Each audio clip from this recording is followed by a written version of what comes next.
નમસ્કાર વિદ્યાર્થી મિત્રો, મિશન સિદ્ધત્વ 2.0 અંતર્ગત પરીક્ષા પર્વની ગુરુ ચાવી ધોરણ 12 કોમર્સ અંગ્રેજી વિષયમાં હું ભાવેશ ઠક્કર આપનું સ્વાગત કરું છું.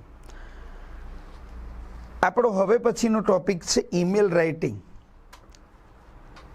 જેની ઓપ્શનમાં આપણને પ્રશ્ન પૂછાય છે રિપોર્ટ રાઇટિંગ. 5 માર્ક્સનો ક્વેશ્ચન છે. અગત્યનો તો ખરો જ ને, 5 માર્ક્સ બહુ મહત્વના છે આપણા માટે. અને એમાંય સેક્શન ઈ એટલે ગ્રામરમાં એને શબ્દ બહુ સરસ છે એના માટે, કમ્પોઝિશન. કમ્પોઝ મીન્સ રચના કરવી. આ મૌલિક રચનાનો વિષય છે. ઈમેલમાં કોઈ ટોપિક સ્પેશિયલી પૂછાય એવું ન થાય, કારણ કે અહીંયા વિષયની વિવિધતા બહુ જ છે. એટલે આપણે પહેલાં એના ફોર્મેટની ચર્ચા કરીશું કે ભાઈ ઈમેલ પૂછાય કેવી રીતે. તો આપણને એક સૂચના આપેલી હશે જેમાં કોના તરફથી તમે મેલ કરો છો, કયા વિષય ઉપર કરો છો અને કોને મેલ કરો છો. આટલી સૂચના આપણને પ્રશ્નમાં તૈયાર હશે. હવે આપણે એને ક્યાં એરેન્જ કરીશું ને આપણે શું એડ કરવાનું છે આ શીખી લઈએ પહેલાં. તો તમે જેના તરફથી મેલ કરો છો ઓન બિહાફ ઓફ, એના વતી, એમનું ઈમેલ આઈડી અહીંયા લખવાનું છે. For example, Anita Dave 56@gmail.com. આ અંદર આપેલું જ હશે, આપણે આપણું કંઈ લખવાનું નથી. એવી વિશેષ સૂચના યાદ રાખશો. પછી તમે કોને મેલ કરી રહ્યા છો, તો હવે કોને મેલ કરવો છે એમાં 2 મુદ્દા આવે છે.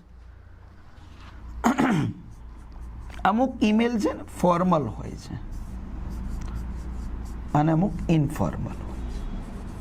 Actually these are 2 types of letters. આ પત્રોના 2 પ્રકાર છે. ફોર્મલ ઈમેલ્સ આપણે જેટલા પણ કરવાના છે ને એ મોટે ભાગે લીગલ મ્યુનિસિપલ કોર્પોરેશનમાં આપણે ઈમેલ કરીએ છીએ. શું કારણ હોય તો ભાઈ કંઈ રિક્વેસ્ટ છે કે ભાઈ અમારા એરિયામાં નવો બગીચો બનાવો. એએમટીએસ સર્વિસમાં આપણે ઈમેલ કરીએ છીએ કે અમારે ત્યાં આવતી બસની ફ્રીક્વન્સીમાં વધારો કરો. કમ્પ્લેન માટે પણ ઈમેલ કરી શકાય. Bad road condition, electricity, street light, ઘણા બધા ઇસ્યુ છે. તો એ બધા ઈમેલ ફોર્મલમાં આવે છે. એનું ઈમેલ એડ્રેસ જે આપેલું હોય એ આપણે લખવાનું છે. દાખલા તરીકે આપણે અમદાવાદ મ્યુનિસિપલ કોર્પોરેશનમાં કરીએ છીએ તો એનું લખેલું હોઈ શકે. ટોરેન્ટ પાવરમાં કરીએ છીએ તો એનું લખી શકાય. ગુજરાત ઇલેક્ટ્રિસિટી બોર્ડમાં કરીએ છીએ તો એનું લખી શકાય. પછી પોલીસ સ્ટેશનમાં પણ ઈમેલ કરી શકાય. હવે ઈમેલથી કમ્પ્લેન થઈ શકે છે તો ત્યાં પણ તમે કોઈ તમારા એરિયામાં એન્ટી સોશિયલ એલિમેન્ટ્સ, કોઈ એની કાઇન્ડ ઓફ ન્યુસન્સ, તો એના વિશે ઈમેલ કરી શકો છો. તો જો કોઈ ગવર્મેન્ટ સંસ્થા છે તો એની ઈમેલ આઈડી તમને ત્યાં આપેલી હશે. એ સિવાય ઇન્ફોર્મલ ઈમેલ્સ આપણે કરવાના આવે છે, જેમાં આપણા ફ્રેન્ડ્સ, રિલેટિવ્સ, બેમાંથી ગમે તે હોઈ શકે. તો એનો ઈમેલ આઈડી પણ તમને અંદર આપેલો હશે. એમાં વિષયો કયા હોઈ શકે એની ચર્ચા પછી કરીએ 3જા મુદ્દામાં. ચલો, દાખલા તરીકે તમારા કોઈ મિત્ર કે કોઈ સ્વજન માટે લખીએ છીએ તો આમાં આપણે લખીશું કે હિરેન શુક્લ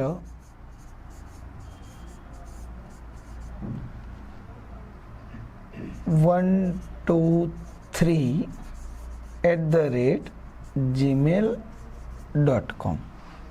સબ્જેક્ટ હમણાં આપણે વાત કરી કે જે વિષય અંદર આપેલું હોય એને અહીંયા આપણે ટૂંકમાં રજૂ કરવાનો છે. દાખલા તરીકે તમે તમારા કોઈ મિત્રને ઈમેલ કરી રહ્યા છો તો શું સબ્જેક્ટ શું છે, તો એને કોઈ સક્સેસ મળી જાય એના માટે તમે કોંગ્રેચ્યુલેટ કરો છો તો તમારે લખવાનું છે કે ભાઈ કોંગ્રેચ્યુલેશન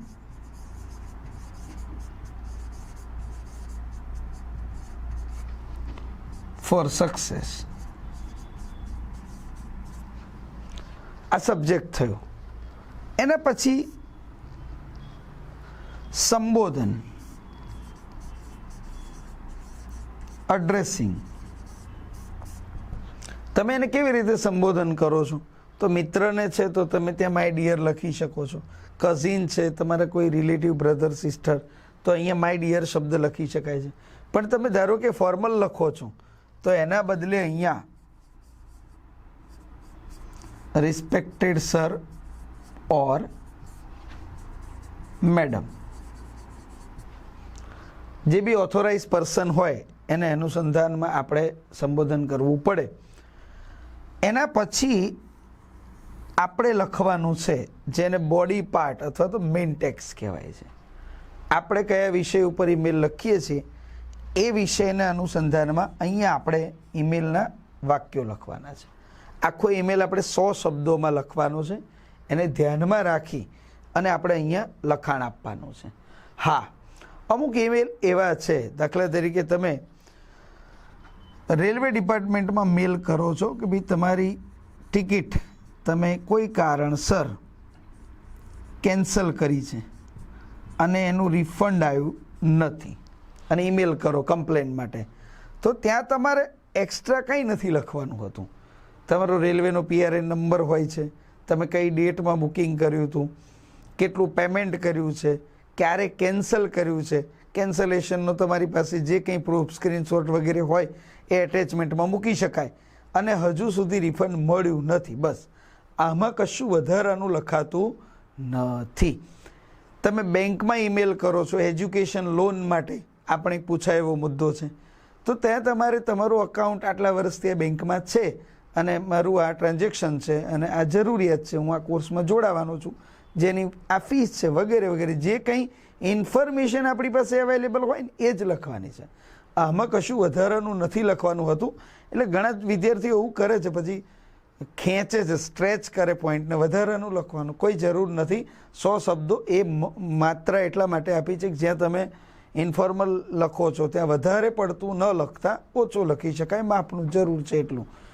એટલા માટે એમાં હા, જ્યાં જરૂર નથી અથવા માહિતી ઓછી જ હોય છે ત્યાં ઓછું લખીને પણ ઈમેલ પૂરો કરી શકીએ છીએ. સેલ્યુટેશન લાસ્ટમાં યોર્સ લવિંગલી, અને જો કોઈ ઓફિશિયલ મેલ આપણે કરીએ છીએ તો યોર્સ ફેથફુલી.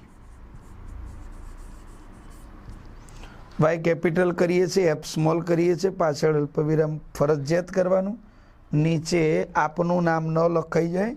ફરી એકવાર સૂચનાઓ ખાસ યાદ રાખજો, અહીંયા જેના વિશે માહિતી આપી છે એના વિશે જ તમારે લખવાનું છે.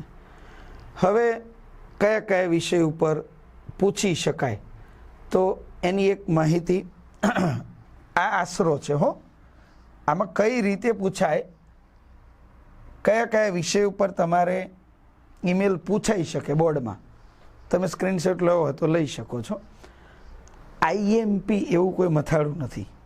હા, જ્યારે તમે ઈમેલની તૈયારી કરતા હોય ત્યારે આ મુદ્દાઓને થોડા વધારે ધ્યાનમાં લેશું.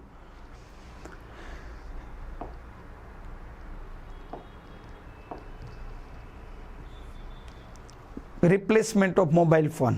અત્યારે બધા ઈ-કોમર્સ કંપનીઓમાંથી ખરીદી કરીએ છીએ આપણે બધા, ઓનલાઈન શોપિંગ જેને કહીએ.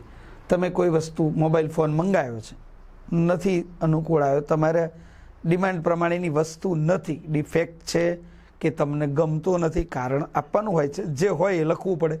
તો રિપ્લેસમેન્ટ માટે તમે ઈમેલ કરી શકો છો. પછી ડેમેજ પાર્સલ આવ્યું હોય, તમે કોઈ વસ્તુ ઓનલાઈન શોપિંગ કરી છે અને તમારા ઘરે પાર્સલ પહોંચી ગયું, but you find it defective, તો ઈમેલ કરી શકાય છે, કમ્પ્લેન કરો, ડેમેજ પાર્સલ. પછી તમારા કોઈ મિત્ર અથવા તો સ્નેહીને કોંગ્રેચ્યુલેશન માટે, મેં હમણાં વાત કરી એ પ્રમાણે, તો એમાં કોંગ્રેચ્યુલેશન ઘણી બધી બાબત માટે હોઈ શકે છે. કોઈને વિઝા અપ્રુવલ આવ્યું હોય, કોઈને કોઈ જગ્યાએ કોમ્પિટિશનમાં સક્સેસ મળી હોય, કોઈની એક્ઝામનું રિઝલ્ટ સારું આવ્યું હોય, તો આવી બધી બાબતો માટે કોંગ્રેચ્યુલેશન કરવા માટે ઈમેલ લખી શકાય. પછી ઇન્વિટેશન્સ ફોર ફંક્શન, કોઈ ફંક્શન આપના ઘરે છે, બર્થડે છે કે એનિવર્સરીની પાર્ટી છે, તો એના માટે તમારા કોઈ મિત્ર કે સ્વજનને ઇન્વિટેશન આપો. પછી રિક્વેસ્ટ રિપ્લેસમેન્ટની પાર્સલની. અહીંયા રિપ્લેસમેન્ટ વસ્તુનું હતું, આપણે પાર્સલ બદલાઈ ગયું છે, ધારો કે કોઈનું પાર્સલ તમારા ત્યાં આવી ગયું છે, તો એના માટે ઈમેલ કરી શકાય. પછી કેન્સલેશન ઓફ ઓર્ડર, તમે કોઈ વસ્તુનો ઓર્ડર કરી છે બટ હવે તમને નથી એની ઈચ્છા ખરીદવાની, તો તમે ત્યાં કેન્સલ કરી શકો છો ઓર્ડર. પછી કમ્પ્લેન્ટ, તો કયા પ્રકારની કમ્પ્લેન? મેં હમણાં કહ્યું કે ભાઈ મ્યુનિસિપલ સર્વિસીસ, તમારે ત્યાં municipal road, electricity, bus service જે પણ છે એમાં કંઈ કમ્પ્લેન હોય, સ્ટ્રીટ લાઇટ્સ, ક્લીનલીનેસ, સ્વચ્છતાને અંગી, વોટર ઇરેગ્યુલારિટી, પાણીની અનિયમિતતા હોય તો આવા વિષયો ઉપર પૂછી શકાય છે. હવે હમણાં આપણે વાત કરી વિડીયોની શરૂઆતમાં કે ઈમેલની ઓપ્શનમાં રિપોર્ટ્સ આવે છે. તો રિપોર્ટનું ગુજરાતી શબ્દ થાય છે અહેવાલ. આનો પણ તમે સ્ક્રીનશોટ લઈ શકો છો. એમાં પણ ઘણા બધા વિષયોની વિવિધતા છે. There are variety of subjects. But તમે જ્યારે તૈયારી કરતા હોય ત્યારે આને વધારે ધ્યાનમાં લેવા. તો એવા વિષયોની વાત કરીશું. Visit to the home for aged, વૃદ્ધાશ્રમની મુલાકાત, સેલિબ્રેશન ઓફ સ્પોર્ટ્સ ફેસ્ટિવલ, આપણા સ્કૂલમાં થતા અલગ અલગ કાર્યક્રમોનો રિપોર્ટ પૂછી શકાય છે. Farewell function, how the bus accident took place, કોઈ અકસ્માત કેવી રીતે થયો એ તમે નજરે જોનાર સાક્ષી હતા એના વિશે લખી શકાય છે. અ હાઉસ ઓન ફાયર, દિવાળીમાં તમારા ઘરની નજીક કોઈ જગ્યાએ આગ લાગી છે કોઈ ઘરમાં, તો એ ઘટના તમે નિહાળી હોય તો એના વિશે અહેવાલ પૂછાઈ શકે. Celebration of tree plantation week, વૃક્ષારોપણ સપ્તાહ. એના પછી વધારે પડતી સંભાવનાવાળો મુદ્દો છે સેલિબ્રેશન ઓફ ઇન્ડિપેન્ડન્સ ડે, અને આની ઓપ્શનમાં રિપબ્લિક ડે પણ પૂછાઈ શકે છે. બ્લડ ડોનેશન કેમ્પ, રક્તદાન શિબિર, આપણી શાળામાં યોજાયેલા કોઈ કાર્યક્રમ વિશે લખાય. સેલિબ્રેશન ઓફ ટીચર્સ ડે, શિક્ષક દિનની ઉજવણી. અને movement of cleanliness in our area, આપણા વિસ્તારમાં સ્વચ્છતા અભિયાનની કેવી કામગીરી થઈ એના વિશે રિપોર્ટ લખાઈ શકાય. અને છેલ્લો મુદ્દો આપણી ટેક્સ્ટ બુકના આધારે છે મિત્રો, સેમિનાર ઓન સ્ટ્રેસ મેનેજમેન્ટ, આપણું unit 3 how to manage stress, એના આધારે પણ આ રિપોર્ટ પૂછી શકાય છે. તો આ 5 માર્કના મુદ્દાને અહીંયા આપણે પૂરો કરીએ છીએ. વિડીયો અહીંયા પૂરો થતો નથી. શ્રીમદ ભગવદ્ ગીતાનો એક સંદેશ શ્લોક સ્વરૂપે આના પછી અચૂક નિહાળો, જે આપના આત્મવિશ્વાસમાં વૃદ્ધિ કરશે. અસ્તુ.